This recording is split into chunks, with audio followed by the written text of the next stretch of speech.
যে প্রশ্নটা আমরা আলোচনা করব সেটা হলো state the silent features of intensive cultivation of rice in monsoon Asia.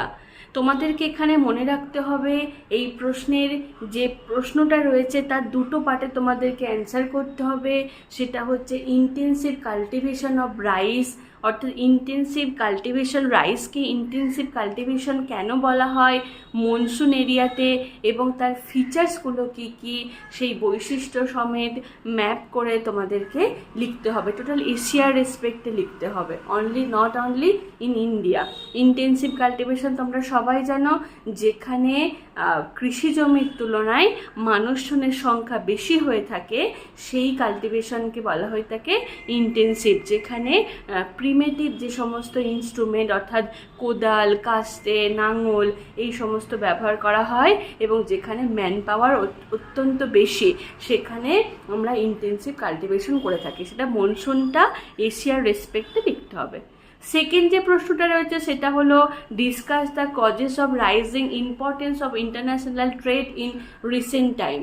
Only international trade না বলে আমরা যদি 8 নম্বর প্রশ্নটার দিকে লক্ষ্য রাখি, assess the role of WTO and BRICS in international trade, এটাও তোমাদের কিন্তু এই প্রশ্নটাও তোমাদের আসতে পারে।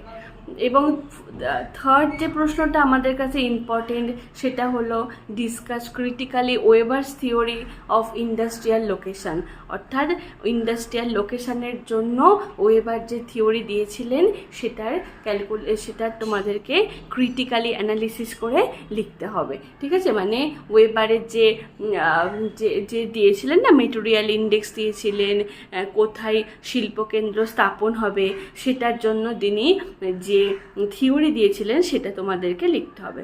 ফোর্থ যে প্রশ্নটা তোমাদের কাছে ইম্পর্টেন্ট সেটা হলো bring out the significant of mining for the economic development with example from India, অর্থাৎ মাইনিংয়ের যে গুরুত্ব রয়েছে ইকোনমিক ডেভেলপমেন্টের ক্ষেত্রে ইন্ডিয়াতে। তোমরা জানো ইন্ডিয়া হচ্ছে খনিজ সমৃদ্ধ দেশ, তো এই মাইনিং করা মানে ভূমির তলা থেকে অর্থাৎ ভূপৃষ্ঠের নিচে থেকে যে সমস্ত খনিজগুলো রয়েছে সেইগুলোকে যখন উত্তোলন করে তোলা, সেই যে খনিজগুলো আমরা উত্তোলন করছি সেই খনিজগুলো উত্তোলনে ভারতের যে ইকোনমিক ডেভেলপমেন্ট হচ্ছে তার গুরুত্ব লিখতে হবে। ফিফথ যে প্রশ্নটা রয়েছে সেটা ভীষণই ইম্পর্টেন্ট প্রশ্ন, discuss the different approaches of economic geography.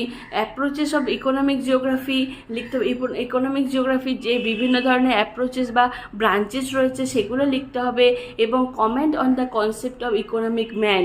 তোমরা জানো ইকোনমিক ম্যান হচ্ছে একটা কাল্পনিক মানুষ যে সব কিছু তার অভিজ্ঞতাতে রয়েছে, কখন বাজার মূল্য কমবে, কখন বাজার মূল্য বাড়বে, সেই রকম রেসপেক্টে সে যখন পুঁজি সঞ্চয় করে রাখে সেটাকে আমরা ইকোনমিক ম্যান বলে থাকে।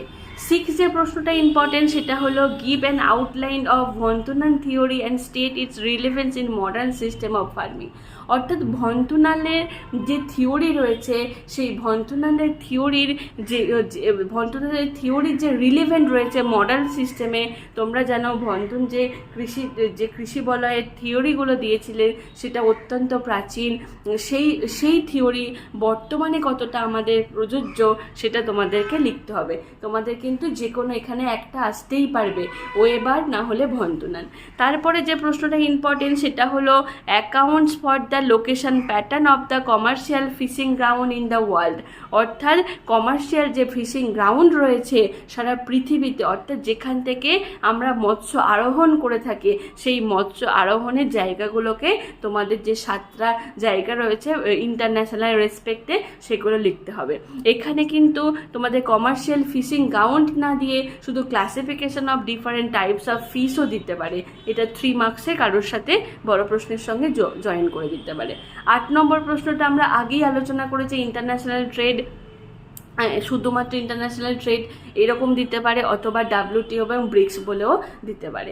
9 নম্বর যে প্রশ্নটা রয়েছে সেটা হলো discuss the different types of economic activity with suitable example.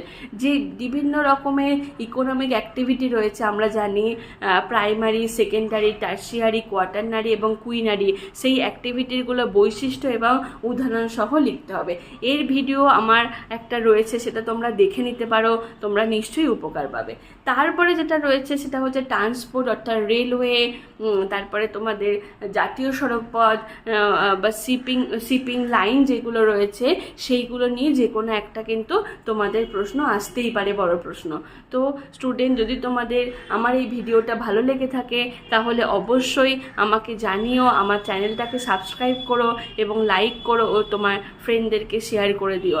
আমি এই যে সিক্স সেমদের যে সাজেশান আমি দিয়েছিলাম, সেই সাজেশান ওদের 100% কমন আসার জন্য আমি তোমাদের এই ভিডিওটা বানালাম। আমি খুব ইন্সপায়ার হচ্ছি।